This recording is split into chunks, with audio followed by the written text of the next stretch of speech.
Thanks for being here. Hello. I'm still taking it in, all right? So I have some notes. I'm gonna It's I guess as much as it is to take in, it was a lot to take on. Yeah. So yeah, a very long time to make. It's certainly the endurance projects, these ones. Okay. Yeah. So maybe we can start there. Let's talk the technical on this. So you said it takes a long time. How long is long? Well, most of them took about a year, were made over a 12-month period individually, each of them. Okay. So, but that's not the only thing I do during that time. Sure. Otherwise, I might be even more jazz crackers than I might already be perceived. But they're, especially like, the ones with the really fine ones that actually took more than a year. They're just, they're difficult to make. So I have to make them in reverse, so upside down in terms of the lip, so I can't get the sensations as it's coming together because it takes so long. So you don't really get that, I'm excited by this until right at the very, very end. Yeah. So. And do you tend to start like from a corner and work your way? No, I will. Well, actually, I'll talk about the pre-start. Okay. So I buy these glow mesh bags. Actually, there is a glow mesh bag in the in-store. We might retrieve that some stage. Yes, please. Around the corner on the... you might. Yes, okay. So first of all, I buy all of these bags. So I have stashes of them in various shapes and colours. Mm-hmm. And once I have a certain amount of them, then I think, okay, there's probably enough to make it work there. Because you need so many that are basically the same. There we go. This is the bag. This is the front. This is the back. And this is a glow mesh one, not a faux mesh one. So okay. some are fake ones. So once I've gathered them all, I then take away the outer part of the bag. Mm-hmm. So I skin them and fillet them.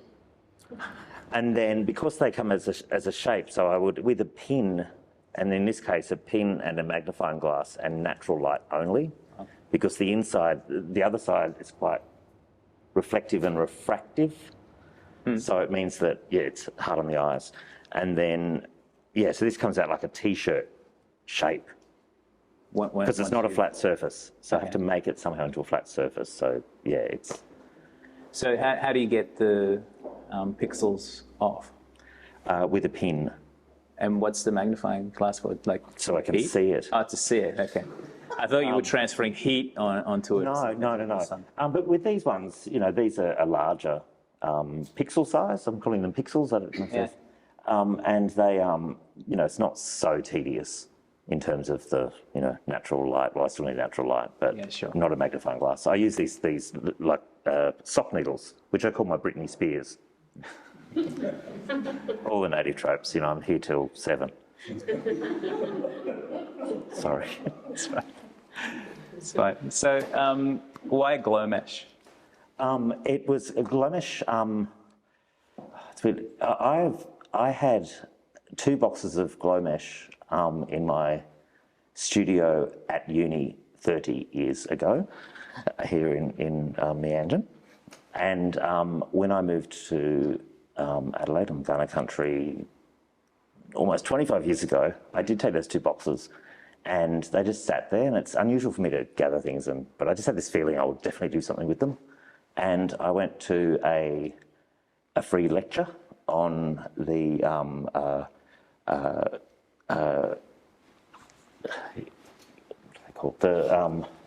king plates, which are those quartets that Governor Macquarie bestowed onto Aboriginal people. There's some great examples here in the Museum of Queensland. And I just knew at that point that's what it is. And so that was 13 years ago. So that's when I made the first one. Okay. And you say like each one takes you roughly a year. So is this a collection of like 8 years or 10 years worth of work? Well, there's the earliest one in this exhibition is a little tiny one in the front area. The one sort of slightly higher, kind of overseeing everything. And I think that one's, the Mona Vale, and I can't remember, but yes, that one. Okay. So there was two prior to that one. They're in the Art Gallery of South Australia collection, and there's another one at QUT, which isn't in here. But yeah, this is most of them. Okay. Yeah. And they've been happening for some time. Yes, and there's two new episodes for this exhibition. So which ones are there? So postcard Mount and Fortitude, which says to Mount Blowhard from Fortitude Valley. So, if you want to read into it, you've got the sex, drugs and the rock and roll in that one, which is very, very Providence-based, I think, that one, especially growing up in the 90s here in Brisbane. It was Fortitude Valley was really all of those things. And the other one which is the hero, one of the hero images for the exhibition is the Black Butt and Cherry Creek, which are both Queensland locations. One of them is a tiny place which has a population, last I checked, of 48 people. And which one's that? Cherry Creek. Yes. Okay. Which is near Toowoomba. Okay. And Black Butt, which is, I guess it's on the way to Kingaroy, is it? Yes. Yes, it is. It is right. So, no, I'm pretty sure it is. Gee, I sound terrible. I'm supposed to be flying the flag for Queensland here, and I've dropped the ball. Yeah. It's fine. So some plays on words in here. Yeah, so they're all place names, Uh-huh. but they could also be sister girls or drag queens or flamboyant things. So they have a slightly sexual tone to them as well, if you like. Because if you could, well, I'm not going to paint too much of a picture. You could use your imagination. Some of them sound rather suggestive, yes. Very good. So when we caught up in preparation for this, you were telling me about the 4-point access of the glow mesh beads. So I'd like to hear about that in particular, but then you got a bit deeper about it, and you said that I don't know, they had a kind of philosophical interpretation for you. It's so yeah. With each of the behind every bead or pixel, as I call them, call them bead, I call them pixel. Let's call the whole thing off. It's a music reference. There's 4 little latches that are like a cross, like a kiss. Yeah. And I think it's not so much I guess it is philosophical, but it's more kind of from the self in terms of what we get to a certain point in our lives as an artist or a creative person, or even a person, where we'll trace back things that are in our nature, probably that I was doing early on. So that X motif, it runs through most of my work, whether it be the knitting, which I'm quite known for. A lot of my work is knitted or woven, and there's cross stitch in the weaving and in the sewing. And also a series of my work, which was more had its heyday in the 90s and early 2000s, which were called emotional landscapes, and they're all paintings of kisses. Okay. So that motif, and I guess motive keeps reoccurring. So I suppose there's something in that for all of us, certainly for me. And so it's not the 4 points so much as the fact that they kind of make a cross or I think it's in a way it's the romanticness in me is I think it's a nice way to transmit kisses. Okay. See, I knew there was something there. I just had to. Oh yeah, I'm such a romantic. You also mentioned, and this is maybe, I guess, something technical with the craft, warp and weft. I'd love to hear more about that, but then also these kind of notions of push and pull and internal and external tension. Yeah, it's another reoccurrence in everything, I suppose, especially a textile, and these are, I guess they could be sculptures, it could be landscapes, it could be portraits, but they do have a textile. So they came from a textile, which is, or a fashion textile. So in fabric making, we say there's the the weft, which is sort of left to right, it's the way to remember it, and the warp. So you've got that tension. So it's in the fabric, the clothes that we wear. And I think actually all of the thread through, I think another textile, the thread through all of my work really is these spaces where there's a social cultural tension going on.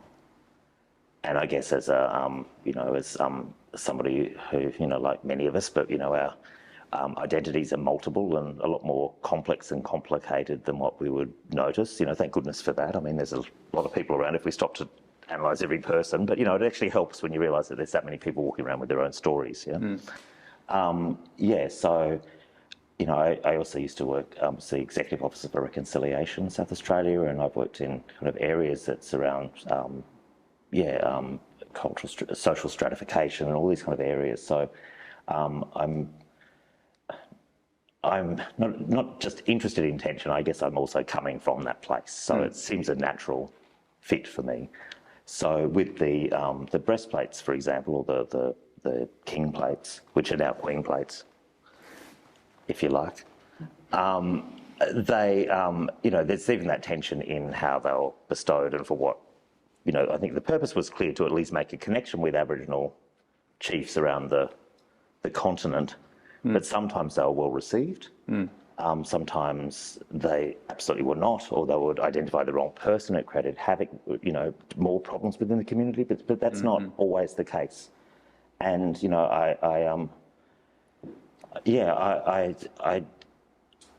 like the world is, well, at least the world according to me is like, it's actually really complex and it's nuanced. And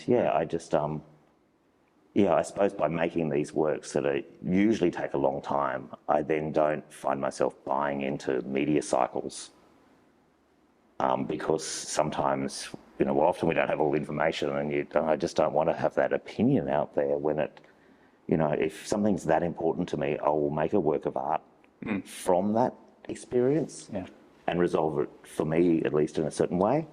Or I'll write an essay or curate a show or do something creative with it, because I often feel that kind of writing, some of those spaces can be kind of violent, and they kind of replicate the kind of violences that, I just don't want to be part of anymore.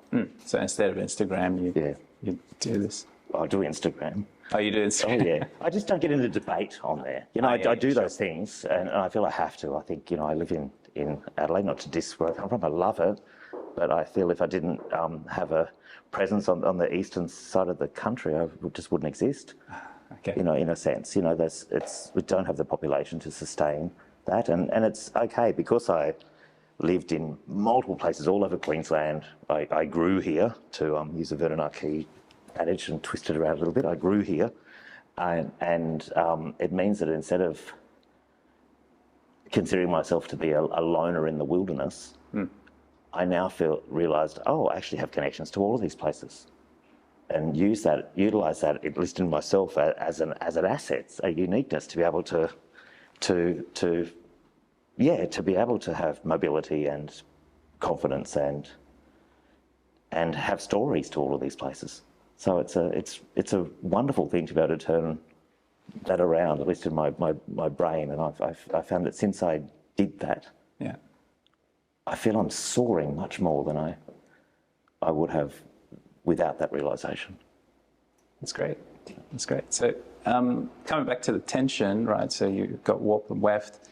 So this whole thing and the others kind of hold together because of the tension, right? And you touched on tension within oneself as an individual, and also social tensions. And yet, you've got works that are quite harmonious, right? So do you, in a sense, see that tension is a requisite for harmony, whether it be within the individual or within societies? I think so, but I think with that harmony, it is about able to. Again, we're going to sound a bit, me, and me. That's all right. It's your show. Okay.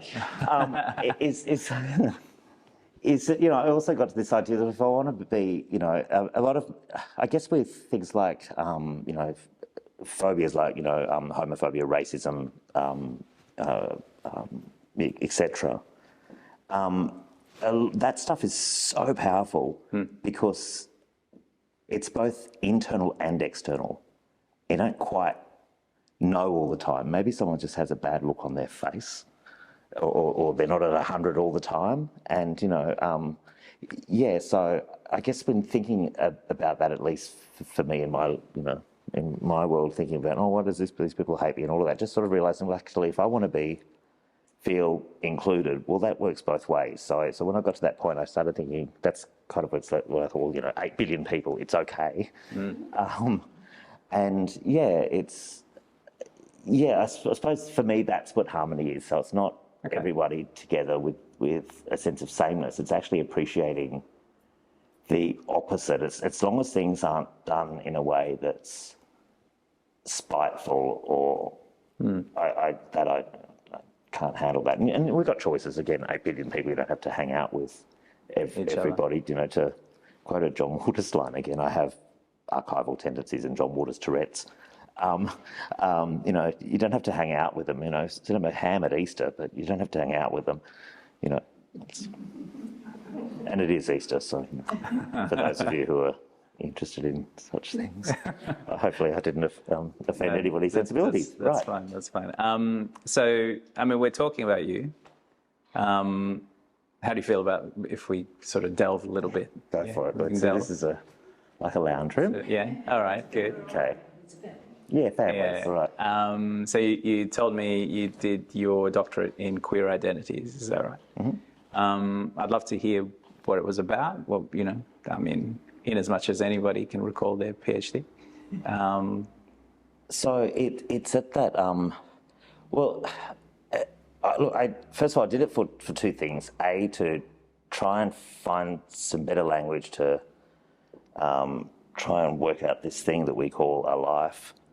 And for my life, because I naturally because I'm descendant of Solon generations on one side, and then there's all of that violence and nuances and complications, and all those stories aren't the same either.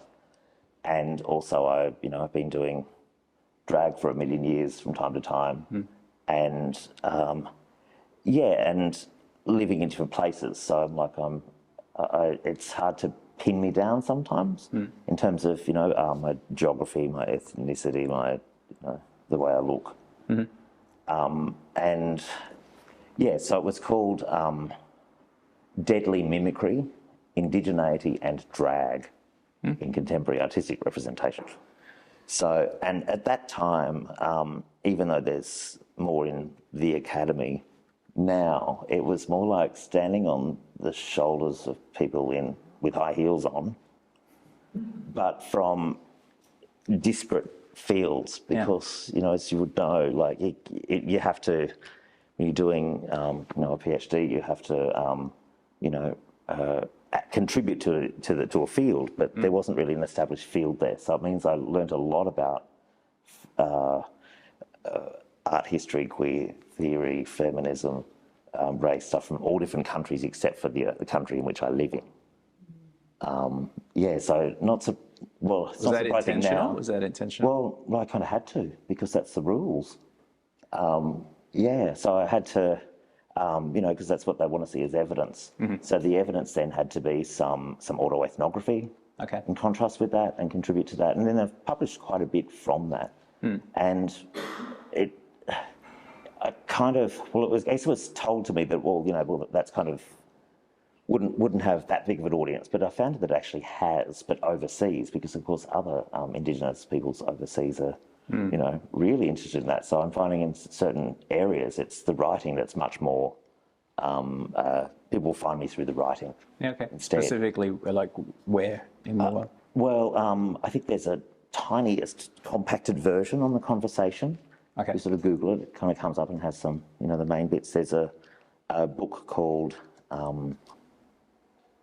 Colouring the Rainbow, which Dino Hodge, who did a Don Dunstan biography, and a book on Indigenous queer peoples in the Northern Territory.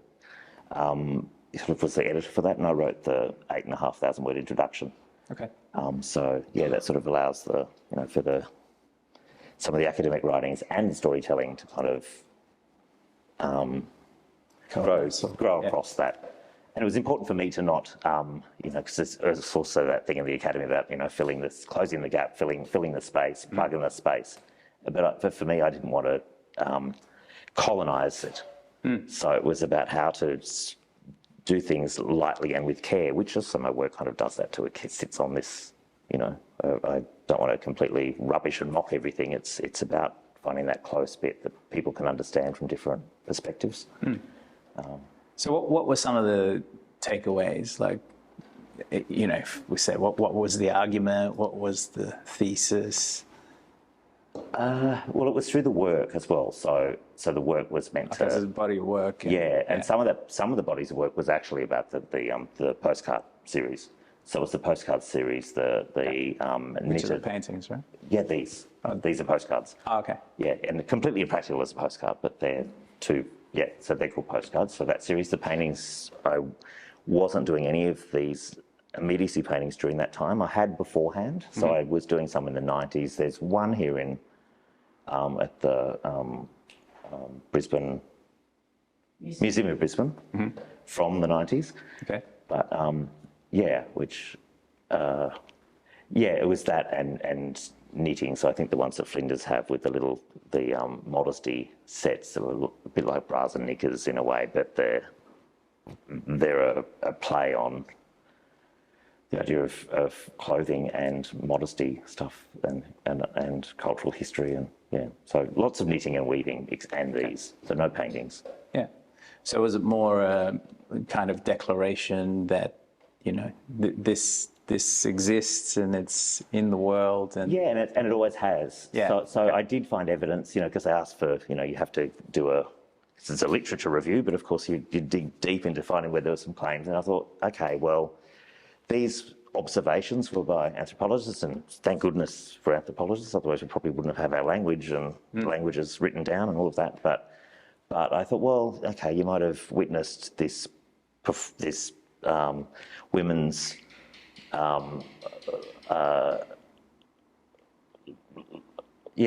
women's love ceremony, but maybe they were putting on a show for their own protection. So I kind of debunked it at the same time, and I thought, great, in a way, because and so it means I have so much not license, but so much I can kind of do then. Really, it sort of was quite a point to be free and just think, well, we are who we are, so let's just stop trying to find evidence into something that you're just not going to find. It's a feeling, or of course there's going to be mixtures of people throughout humankind.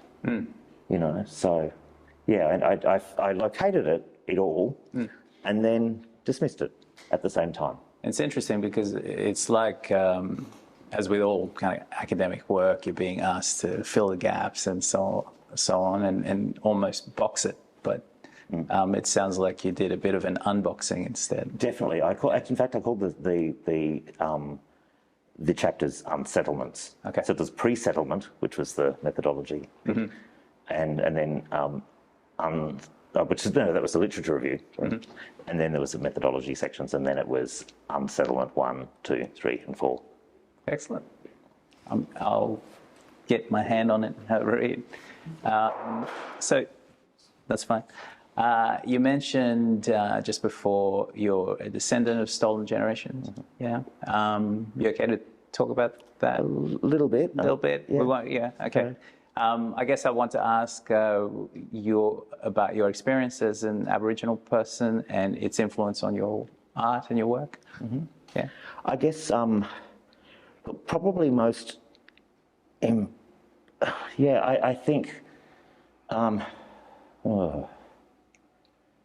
I wasn't brave in putting that out in the work or in my story earlier on, even though it's it's well documented, it's properly documented, and there's, in fact, the first people that really knew about it were people here in Queensland, who are who know that. But going somewhere else, if you imagine I was sort of in my late 20s, I did feel like I was almost under cultural surveillance all the time, and of course these stories are painful, and I didn't have the the insight that I have now. So I felt very awkward in it. At the same time, when I was working on, outside of the arts, it was still creative, but it was always with it's this sense of care, so I think I have so much empathy because of it. But yeah, when I unravelled it more recently, I got to understand much more so why the generation before me and the one before my father is so complicated. And, so, yeah, no wonder, they weren't fabulous because, they had a lot going on, lots of secrets, lots of, it was tough for them. It was tough for them. Yeah. But of course it continues on, and it's, up till recently, it's been tough for me too. And I just wasn't able to speak about it. I'm still not ready to be a poster boy for it. I really aren't. But I've noticed that since, as times progress, there's been more people coming through. There's more and more people that seems weird to say, like an ABC advert. There's more people that look like me that are around telling their stories. So I feel, oh, thank goodness. So some of these, great people I know and love, they're having, grandkids with, blonde and blue eyes and all of that. So it's, and I've heard other stories of wretched trauma that people are dealing with, and they're dealing with in all sorts of ways and putting it out there. I don't want to do that. But it's in the work, some of it, if you look for it, and if you know it.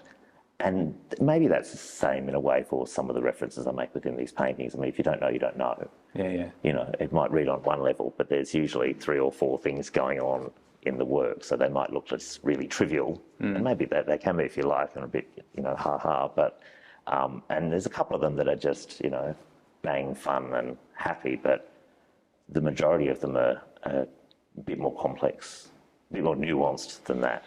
Okay. Can you give us any hints? Sure. Actually, why don't we go for the 3 cheers for coon cheese, which is the painting second from the end of the entrance. Oh, yeah. So again, that one sits in this sort of tension. It sits in humour. Obviously, I do a bit of humour. It's not always self-deprecating, but I've got to deprecate myself before I deprecate others. There's a So obviously, coon. We'd know in Queensland it was a pejorative term for Aboriginal people, and certainly that was in circulation when I was younger. I remember it very well. I wasn't particularly traumatised by it. It was just how it was. But it was maybe 5 or 6 years ago, maybe a little longer. There was a comedian who brought back to the mainstream this word again. A lot of people have kind of forgotten it. So it's kind of interesting that an Aboriginal person would actually bring that back in, and now it's popular all over again to be used. I find that's an interesting thing. But importantly, it's actually somebody's name. So it's a brand for somebody's name, and they changed it to cheers. So 3 cheers for coon cheese. And of course it's this very cheesy, like with the colours, and the little Jim Dine reference is particularly cheesy. There, it looks like sort of melted cheeses, that same sort of over melt that you get when you do your toasties and all of that. It's probably only maybe 2 layers. Oh, mind you, and it relates to a multiple of mine, which is a German football supporter object, and I don't. Yeah, like a fan object, a bit like the Sea of Hands, and it has clapperty ones with the exact same colours as the Aboriginal flag, and so it's a multiple of 100. It says 3 cheers for Aboriginal art. I can imagine people on parade. So it kind of relates to another work in my multi-layered. Yeah. And again, I'm finding all of these complications that people, not complications, nuances and multiple things that we could be into as people, they're all popping up in my work. So that undoes reframes what it is to be an Aboriginal person, or a person at all, really, We might have a, gender or somebody who likes who believes in Darwinism, or someone who who was put there to, to fool the gullible, or, which I think Amartya Sen writes really well about. It's a book called Identity and Violence. It's one of my favourite, really simple reads, really, around identity and politics. And, yeah. Do you feel, and I mean, we could talk about this for hours, but we'll try not to,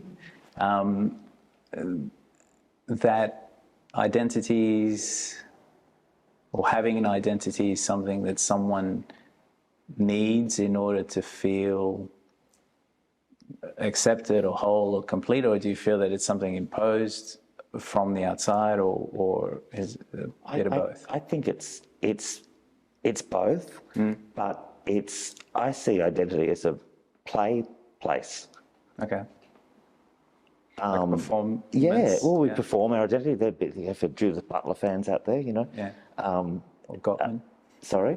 Irving Gottman, I think. Yes. Okay. Well, Judith Butler expands onto that in terms of gender. Yeah. Yeah. And also, she's like the grandmummy of queer theory as well.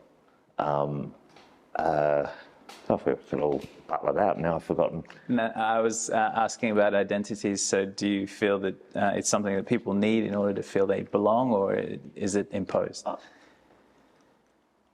Look, I think probably at the base of it is really around belonging, but I think the imposition is often more around the trope of the mirror and people reflecting what they either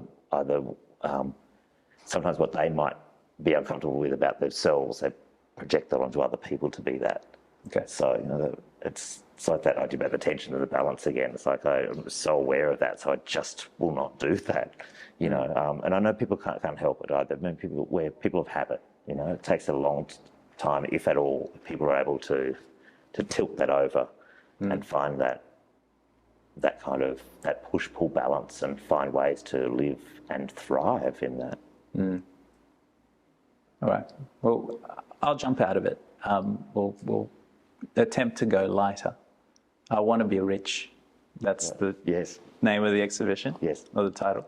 I mean, you strike me as someone who's very rich in many ways. What does that exhibition title intend? Well, it is a play on the struggling artist, and the struggle is real, despite appearances. And again, it's slippery. So it is fun, absolutely. It's that sort of idea that and some do get rich, but really, we have universities and art schools. I'll churn out thousands of them.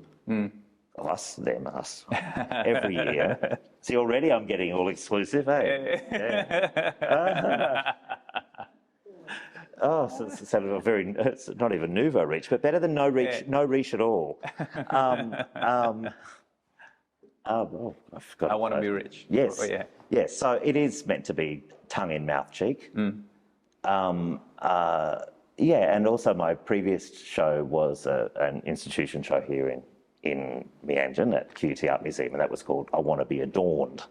So I thought, I want to be, it was also because it's in a commercial gallery in a great part of town that I remember very well in the 80s and early 90s being a very different place. I mean, it was I remember some of these sheds had there's a lot of extreme poverty around here. Yeah, and so. Yeah, it's sort of a play on all of this, and it's from a song as well. I mean, song lines go through my practice a lot, and I talk in song lines, as you well have gathered. I'm a music nut. It's all culture, and I love culture. You thread it through. Yeah. So. No, thank you. So it wouldn't be one of these in conversation talks without me bringing a little Deleuze into the conversation. When we were talking, you spoke of this idea of repetitive crafting, right? And repetition is a concept that Deleuze mentions right alongside his concept for difference. And his point is that you can never have repetition of the same So I think in our minds, we think when something repeats, it's repeating the same. But what he's arguing is, no, there's always something slightly different. And so you're doing this repetitive crafting, right? It takes you a year to get through one piece. And a lot of the labor could be said to be repetitive. Do you find difference emerge from that at all, or? Only insofar in terms of this series, because the other repetitive crafting is a different material. Okay. But the variations here is really around some of the sort of pixel tone variations and things like that. If I'm being honest, which I'm not, no, I am being honest, they are, they are sort of surprised. I don't overly plan them out because I know that I've come to realise that there's some things that are in my strengths that are more natural for me. So I know that I'm good with colour and I'm good with design. So, or any variations of that just seems to fall within that for me. So I don't overthink the other stuff. It just occurs. And in fact, I don't mind at all that they do come across with little patchy bits because it shows a little bit about how they're made and how they come to be, because it's amazing how many people are like, wow, this is great. I wonder who had this printed out for the artist or or what machine did these. But no, they're brutal handwork. You know, I used to play musical instruments like double bass and clarinet. So I had calluses before, and now they're all back again. But from the subtle art of crafting, you know. So other than the calluses, are you different by the time you finish one of these? Well, yes. Yeah, seriously, yeah, absolutely. Because, you know, your mind can, of course, has to wander when it's doing that, but it still has to focus at exactly the same time. I mean, I can't be watching the television while I'm trying to. So it is, because there is so much time invested in that, and that idea of that repetitive, and these are, because they are exactly the same size, you know, every one of them. It's not like a knitting tension can be different, you know. I know it's so common these days to use this term, but they are transformative. Yeah. Can you, would you share with us in what ways you see yourself transformed after you do one of these?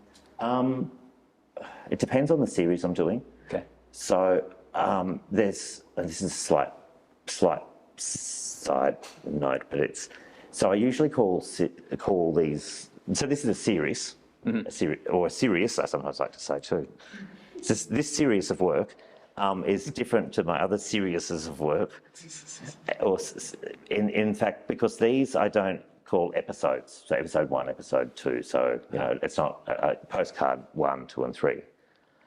But those ones I specifically call episodes because it's like having a psychological episode with those works. So those paintings that are endurance paintings too, that's where I get that really transformative stuff, because while I'm painting this subject matter, I'm going through it and having a sense of healing. Then when I get to the bottom, it's over, or at least for the moment. So they're episodic. Yeah, and I guess it would be similar with these two, but these works are so much from a place of traumatic events or something that I need to, or from such a set of bother. Not always trauma. Sometimes it's just a bother. It's not like I'm not, you know, completely traumatised. Some things I am, but, you know, generally these aren't all that. Okay. But these are, because these are one idea, really. So sometimes now I can really have fun with it. So some of the shapes I'm having a bit more fun with. I mean, if you like, the one in the front could almost be like I talked about the football supporter objects before. It could be an athletic supporter. You with me? Yeah, okay. So it could be that as well in the front. And some of them are getting a bit more suggestive in that way, but that's okay, because they don't have to be seen like that. Yeah. It's not like I'm embarrassed about sex and sexuality again. That was at the core of my thesis, by the way. Okay. Anyway. I haven't seen the one at the front, so I'm wondering what. Yeah, what whereas this one here is a bit more like Art Deco. It has other attributes, and they're a bit kind of fun, you know. So because it's basically the idea is the same for them, Okay. you know. Now, Whereas the idea of the paintings, they're all from a different idea.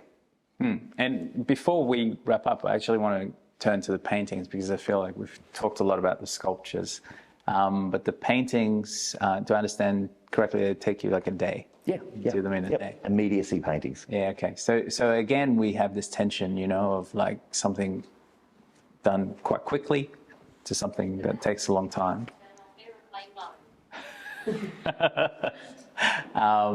So I don't know. Can you speak to that tension and you know what each one kind of brings out? Yeah. So I see all of them in a sense like petroglyphs, or like, you know, with you know, when they dig up, you know, they have an architectural dig, Archaeology. yes, an archaeological dig. No, yes, an archaeological dig. It's like you can't quite read exactly what it is. So some of the text, you know, it becomes just a colour. They're mono paintings, really, in that regard. So sometimes they're all, the text part of it is always applied with a piece of wood of some sort, so it's a stick. And the material qualities are important. So even if I'm doing a painting, it's like, well, what are the material qualities here? I tend to not do oil paintings where they're figurative and all the time. So, but still, oil paint has this quality that, you know, when you make a brush stroke in it, you can always see it. You might have to sometimes give it a clean, but it's always there. Yeah. And these have that for them as well. So I like the idea, again, it might be, hoping they don't get, you know, buried and forgotten, but if they do, you know, it's that idea that you know, they're still, it's whatever marking's in there is permanent. And the date on the back of them is kind of sometimes quite significant too, because sometimes the date immediately follows something that happened in the media, and I've realised that my brain needs to deal with this before I go completely bonkers. So I figure it out somehow, and it's in the work, and then I can move on. There's a couple of those works in here. They're from that. So the Subjugated by a Ghost Group was one of those things. So Subjugated by a Ghost Group, it's a reading could be around when white people came onto Australian mainland at first. Well, they were seen, they were regarded as ghosts. So there's that, but also that idea where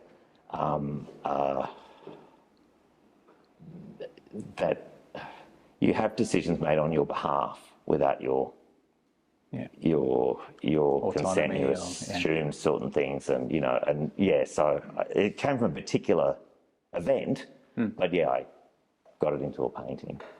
The silver work was just after the Orlando shootings, and it's kind of dark in a way, and I think it says Black Betty and Betty White meet at the Grey Bar. And a Black Betty is a gun, and Betty White's obviously she was a quadruple threat and a great queer icon amongst, an icon for many things. But Florida local as well. Sorry? Florida local. Yes, yeah, okay. And and the Grey Bar, it's I sing it like that. It's Electric Six. The gay bar. So it's just all sorts of wrong. So there's tension everywhere. There's tension in that, and the one on this side's pretty intense as well, I suppose, which is the Al Jolson one. I think it might say wearing black lipstick for that I performed oral sex on Al Jolson look. It's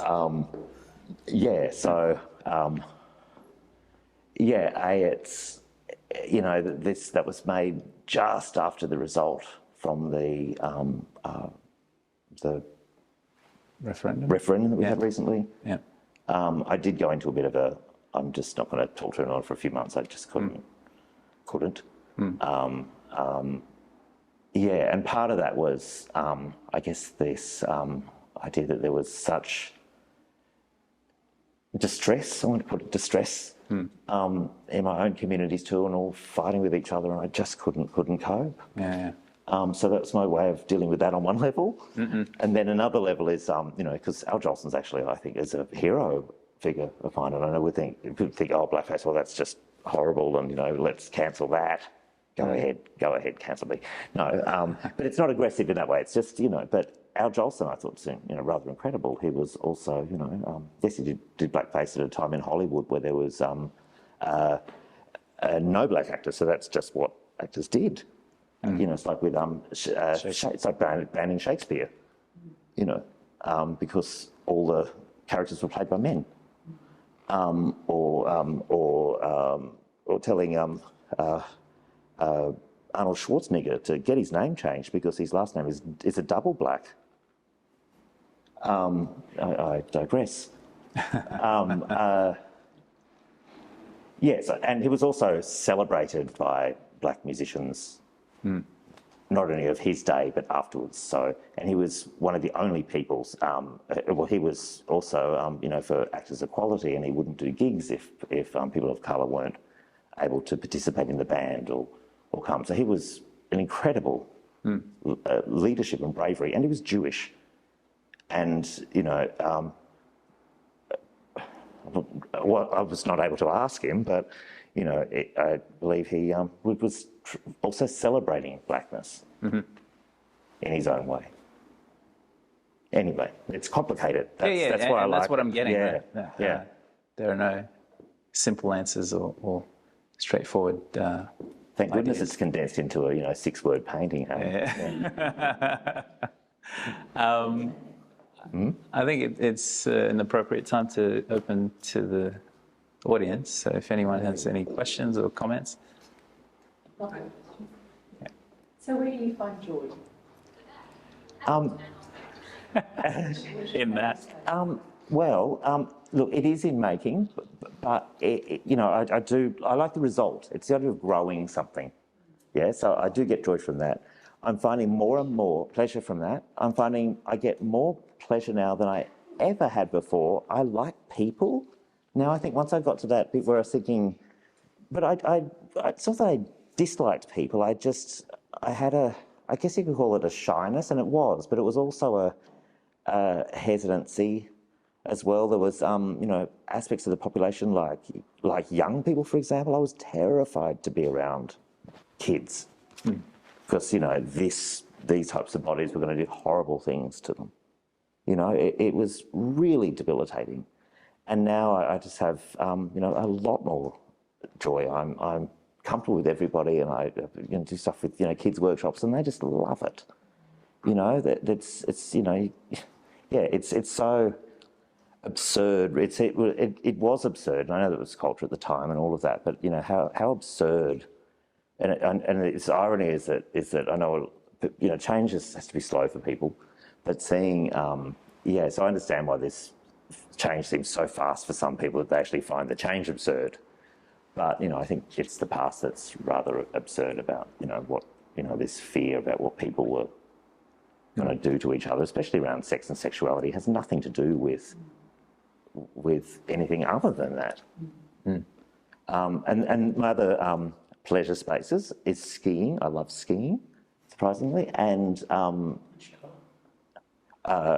Snow? Water skiing? Snow.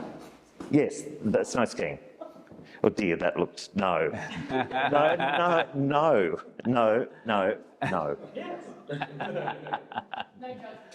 No, I really think that this is that's a Dame Edna reference. And Are You With Me? That's a Les Patterson reference. So yeah, it's constantly from. Yeah, it's in my vernacular. I can't help it. So do you find if you ski more, that more things happen for you as well? Yeah, I think so in a way, because you can kind of and again, this is that thing. It's like you're with other people, but in a way you're all alone. And I love that, because with that there's a freshness in the air. There's that fight flight that if I don't put my message that way, which you're going to end up with really strong legs, which is good. It's that fight flight again, but it's a fight flight that you can doesn't come with other things. So I love that. And record shopping is my other thing, but I could almost fall asleep in record stores because I spend so much time in there. And the gigs, it's all culture. They've all got pictures, they've all got fonts, they've not only the sound, it's everything. So I've got, 9,000 CDs and 12,000 records. It's like, it's a lot. Yeah, it's a lot. You need a specially built house to deal with that. I do. It's like a mad person. I have a studio that's really cheap, thank goodness. Well, it's just gone up significantly. But anyway, it's like a mad person. It's like floor to ceiling and no dead cats, but it's full on. And I do sort of archive everything, and I find variations in things, and I love all that. It's very bit anti-Warholish too. It probably comes from being an anti-Warhol fan as well. And maybe stamp collecting when I was a little kid with my grandmother. Where you get all these little things and you find variations and it's little windows into the world. Yeah, many series, like many practices, like looking after communities and archiving and collecting and researching. I kind of understand like the purses undoing and then putting back together and that kind of process, which I really love. But I was wondering about the paintings. So they're kind of like a mark making through removal, but they're not quite removal, they're removing, and then I imagine like those little dots being places of where you disperse it back into. Yes, that is absolutely true. Yeah. Like how, I'm kind of curious about, what that kind of means for you, rather than just, writing in ink, for example, on like a paper. How is like putting the colour there and then removing the colour? I think it's that removal reapplication is true, but I'm doing it a bit less now. Some of them are quite busy and there's lots of them, and I just got to this point, and it was also like a Jim Dine reference, because for me I always have to have art references. I'm such a hysterical story or something. I'll come up with something about that. I'm always into the history of things, and see my work in that way as I've curated shows and things before, and I see them the same way. It's about bringing culture forward, and so and that includes the art history bit of it, and some of the works, maybe none of these particular ones. I know there's a couple that do bring forth that as well. Even like nothing to lose, keep on, Lautrec and on. A bit more obvious, but the Jim Dine reference was in all of them. I think though with why the oil and not the other, it is because again it's like, well, if I want to make something that's meaningful, that's permanent, it's the trope of the use of the material of oil paint, because it has such a hierarchy in the history of painting, and it does have those qualities. So it's more robust than other materials. So that's why I do it. And I the earlier ones were on, a bit of calico I could find, and literally my early paintings were all used frames that I got off the street in New Farm when I was living in the area in the 90s. Now it's Belgian linen. The physicality of them also references the first, like Sumerian writing, which doesn't speak into the clone. Yeah. The oldest writing was recorded. Beautiful. Okay. That's the word on. So that's sort of all petroglyphic in a sense as well. Okay, good. Oh, thank you for that. So you come to these things, you learn. Thank you. Okay. This one here. On your journey, have you found a lot of interconnectedness with your life and the lives surrounding you throughout time? Yes and no. I think because our lives are so specific, and I know it's not. I'm mindful in that way. It's not a competition, because everyone's had in various ways has thoughts and feelings that are troubling or experiences. So I think in terms of the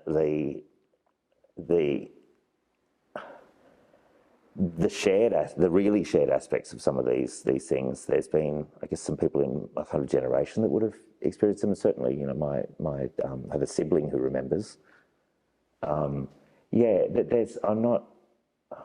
I think I'm probably seeing a little bit more in terms of being represented these days through the visual arts in these kinds of ways. And that's for various reasons as well. I mean, it really probably didn't feel safe for a lot of people to get this stuff out there. I guess for me, because I've essentially been expressing myself in a similar way, maybe not, certainly not as sophisticated as these days, but it was always there. And I actually have been consistent in that.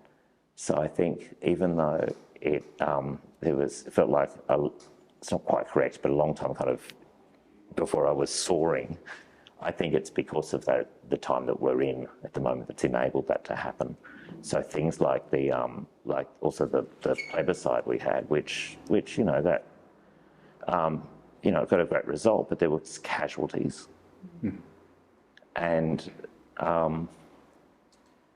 yeah, but I think if it wasn't for that, I wouldn't be having these shows in institutions, because that enabled, even though there was great heroes everywhere, like, you know, good teachers and, you know, that are in our community, as institutions that represent the population, I don't think they would have been able to show work like mine in such a way to, you know, give me a whole, you know, the whole gallery, if it wasn't for those things. So, you know, I'm always very much, you know, I almost teared up then. I didn't quite. I had to do a trick I learned the other day, putting the tongue at the top of the mouth.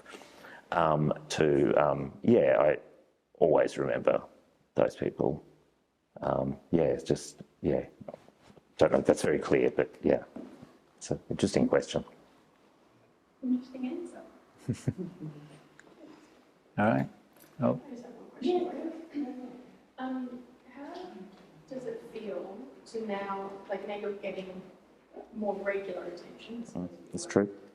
But also, I'm noticing from conversations with emerging artists and early career artists that you're very much someone that they look up to and are inspired by.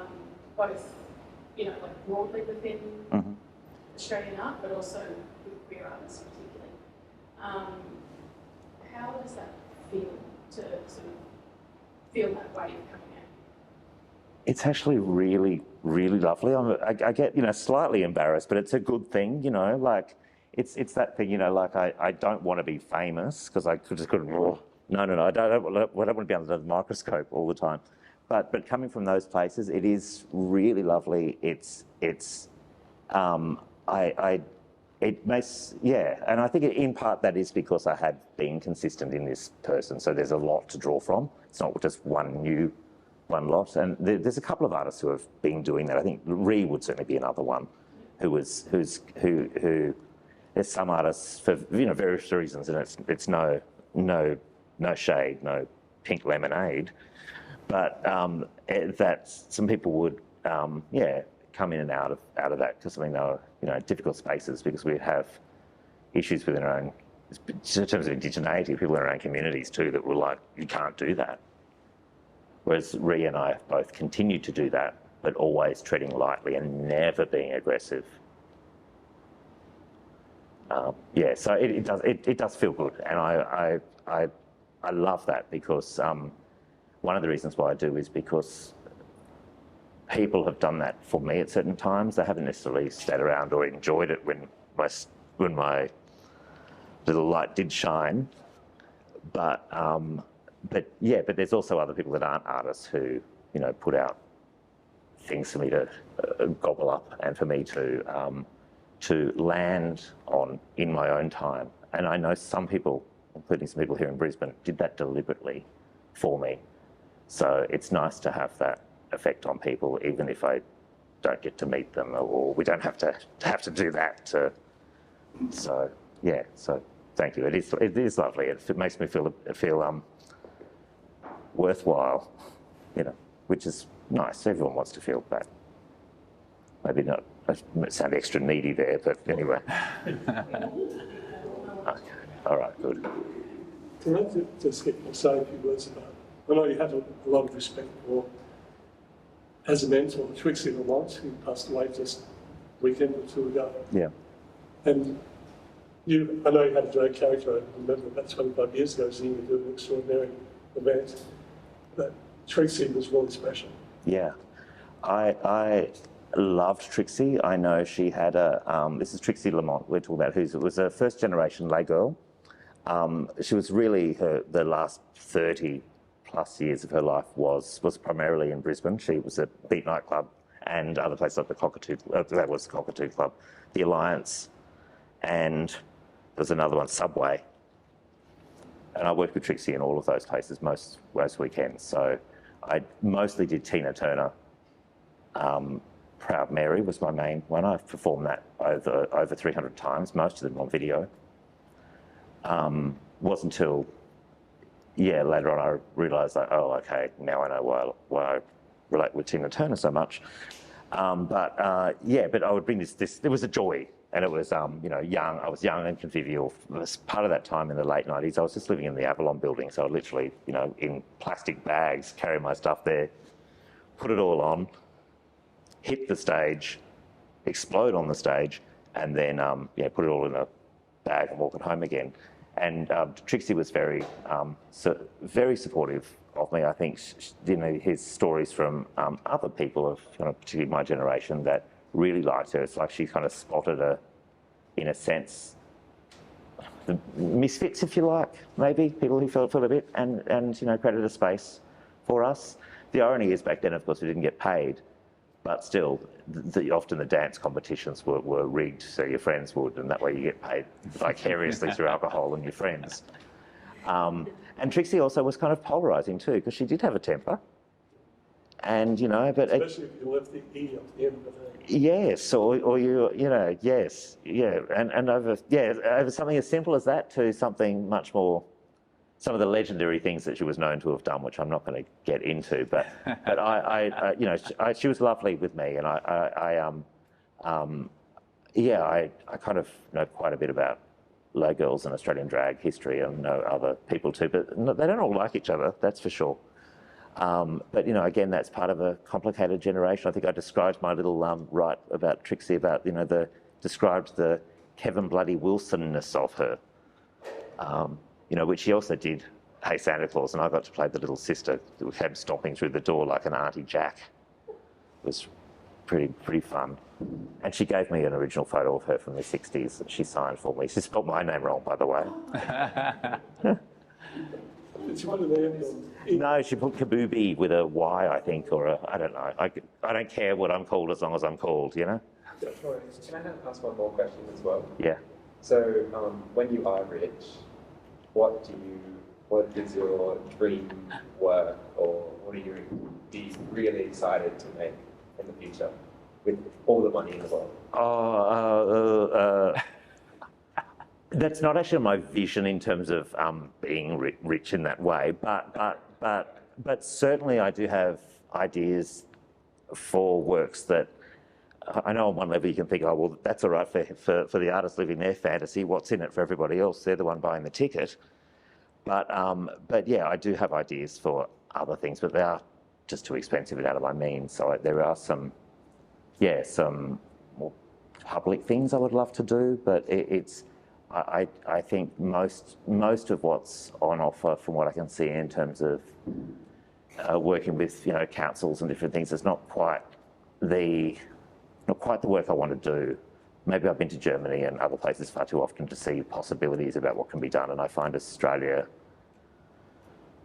without casting any judgment on anybody, but just in terms of institutionally, not quite right fit for what I would like to do. But never say never. Maybe but also really constrained in certain ways that it's not going to want to do something offensive. I mean, it's great that Australia's got great standards around health and safety and stuff, but it expands into all these other complications that it's just So I do have vision, but I don't see myself as ever being dripping in diamonds or making a skull. Yeah, it's a good name for a show. Dripping in diamonds, yes, all right.